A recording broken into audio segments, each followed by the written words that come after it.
Ladies, let's stop romanticizing red flags and calling them passion. Too often, we walk into relationships wearing blindfolds sewn from hope, fantasy, and the desire to be chosen, but ignoring what is right in front of you. The behaviors, the patterns, the disrespect comes at a cost, a heavy one, the cost of your peace, your time, your self-worth. Today, I'm not here to sugarcoat, I'm here to put truth on the table, because every strong woman I've met, every woman who's been through the fire and came back steel, she's told me the same thing. I saw the signs, I just didn't want to believe them. So let's talk about the 10 things men do that women regret ignoring. There's a moment in every woman's life when she realizes that intimacy isn't just about physical closeness, it's about emotional safety, vulnerability, and mutual presence. But when connection begins to feel like a negotiation, like something you must earn or maintain by being pleasing, agreeable, or sexually available, the intimacy begins to rot from the inside. What starts off as passion can quietly slip into a space where your body feels like a tool rather than a sacred place of connection. And that shift is subtle at first. He makes you feel wanted, desired, even consumed, but it doesn't take long before the desire feels more like demand. It's the way he touches you without asking if you're emotionally present. It's the way your no is met with disappointment instead of respect. It's the way he grows distant when you don't give in, or when your sensual energy isn't at his disposal. Women are often taught to read this as normal, to confuse urgency with love, to feel flattered when a man can't keep his hands off you, instead of questioning whether he even sees you in those moments. Because there's a big difference between someone craving your body and someone cherishing your presence. One is about taking, the other is about connecting. When intimacy starts to feel like something you owe rather than something you co-create, your soul begins to feel the ache, and yet you stay. You convince yourself it's just a phase, or that you're being too sensitive. You ignore the moment when you stop feeling excited to connect and start feeling obligated. You start saying yes when your body says no, because deep down you're scared that withholding affection means withholding love. But when your sensuality becomes a currency used to keep peace or prevent abandonment, it's no longer sacred, it's survival.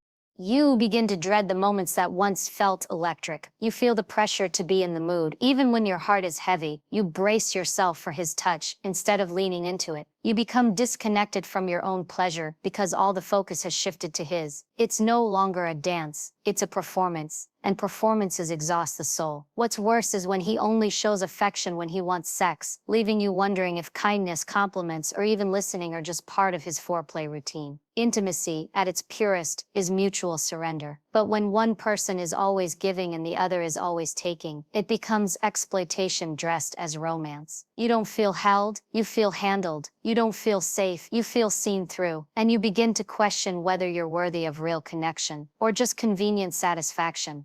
The truth is, a man who truly respects you will never treat your body like a vending machine, where affection must always lead to a transaction. He'll crave your mind, your soul, your stillness. He'll touch you without expectations, speak to you without agendas, and listen to your body language as deeply as your words. There's something deeply unsettling about feeling punished with silence, especially after vulnerability. When you give yourself emotionally, mentally, and physically to someone, and they respond with distance, it leaves a bruise that doesn't always show on the surface, but it aches just the same. Withholding affection as a form of control isn't always loud. It's quiet. It's the way he stops holding your hand after a disagreement. It's the way he pulls away in bed, not because of lack of attraction, but because he's keeping score. He turns cold, not because he needs space, but because he knows it will make you chase. This kind of emotional manipulation starts small, often disguised as moodiness or stress, but over time, it becomes a pattern. You start connecting your worth to his warmth. You find yourself wondering, what did I do wrong? When his affection disappears like a switch has been flipped, and slowly you start bending.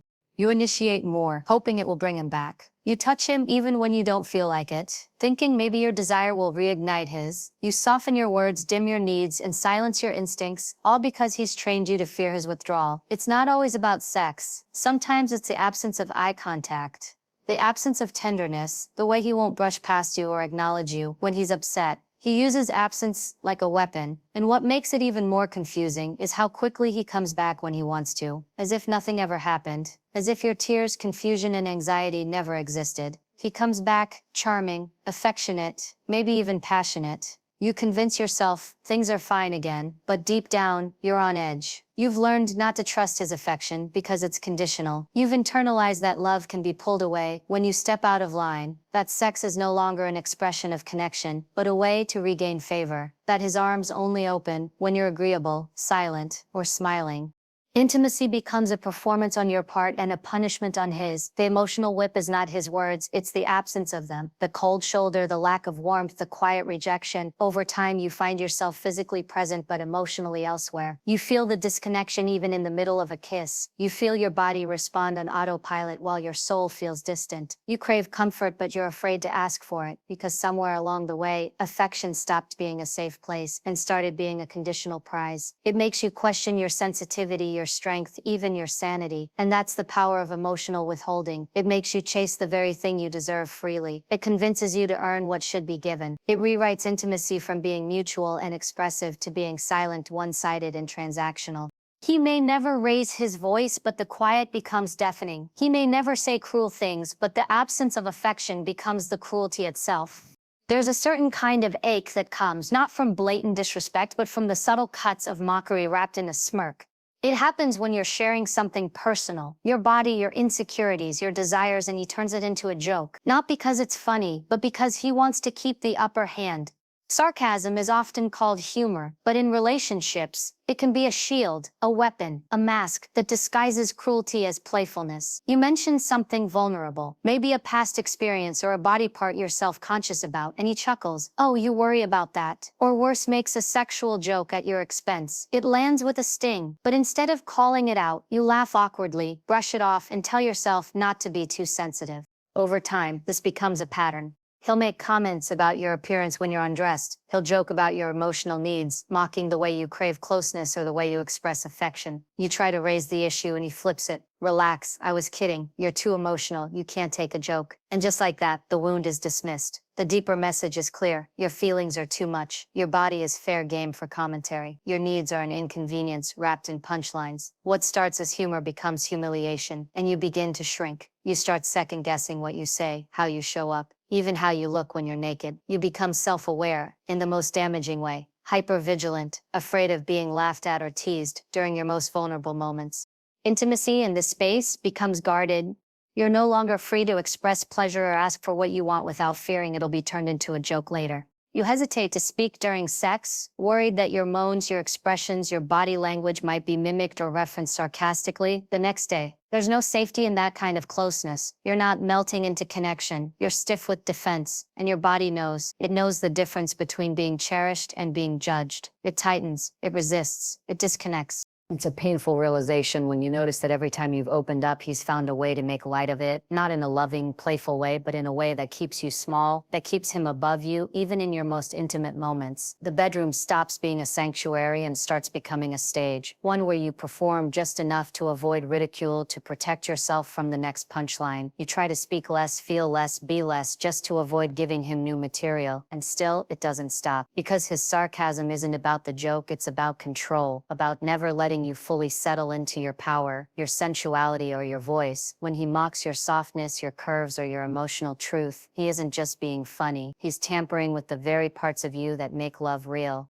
There's a specific type of hunger that doesn't feel like desire. It feels like pressure. When a man rushes into physical intimacy without giving space for emotional connection, it often masquerades as chemistry. It looks like intensity, passion, magnetic pull. But beneath the urgency lies something else: impatience, entitlement, a desire to skip the slow unraveling and go straight to possession. He touches you too soon, kisses you too deeply before trust has a chance to bloom, and makes you feel like the closeness is meant to replace the conversations that never happened. And in the beginning, it can be confusing. The way he looks at you, the way he reaches for you, it all feels so intoxicating. But there's a voice inside, soft at first, whispering, he doesn't even know me yet.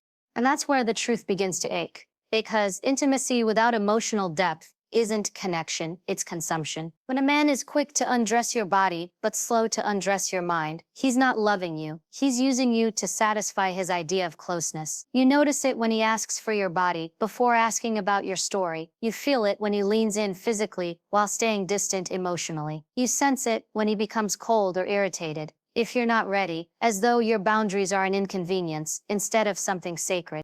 This kind of dynamic creates an uneven foundation, one where you're expected to offer up your sensuality as a gateway to affection. You start believing that physical intimacy is the path to emotional safety, so you open your body hoping he'll finally open his heart, but he doesn't. He continues to take, and each time you give more than you feel safe to, a part of you detaches. A part of you watches from the outside as you betray your own pacing, your own needs, your own voice. It's not just about sex, it's about timing, about whether someone is willing to sit in the silence with you, laugh with you, see you before reaching for you. Real intimacy doesn't rush, it respects, it builds, it breathes. When a man is eager to be inside you but uninterested in knowing what breaks you, what heals you, what inspires you, he's not creating closeness, he's avoiding it. Because emotional presence requires more courage than physical pursuit. It means showing up fully, not just for the high moments but for the slow ones, the vulnerable ones, the quiet, unsure ones. And when he pressures even gently, even with charm, he's signaling something dangerous, that your comfort is negotiable if it stands in the way of his desire, that the pace of your emotional trust is less important than the pace of his physical craving, that the connection between you can be fast-tracked through chemistry alone. But chemistry without care is a spark without oxygen. It burns fast, but it doesn't last. When a woman is rushed into giving her body before her heart is seen, what she experiences isn't intimacy, it's erasure. There's a specific kind of loneliness that creeps in when you realize the person lying next to you isn't clapping for you. It's not loud or obvious. It's the silence when you share a win, the half smile when you tell him about something you're proud of, the way he changes the subject when the light shines on you for too long. At first, you convince yourself he's just distracted, or modest, or not the expressive type. But over time, the pattern becomes impossible to ignore. The intimacy begins to feel one-sided, and you notice the applause only comes when he feels validated. When it's about your joy, your passion, your growth, he pulls away instead of leaning in. And in those moments, even though you're in love, you feel completely unseen.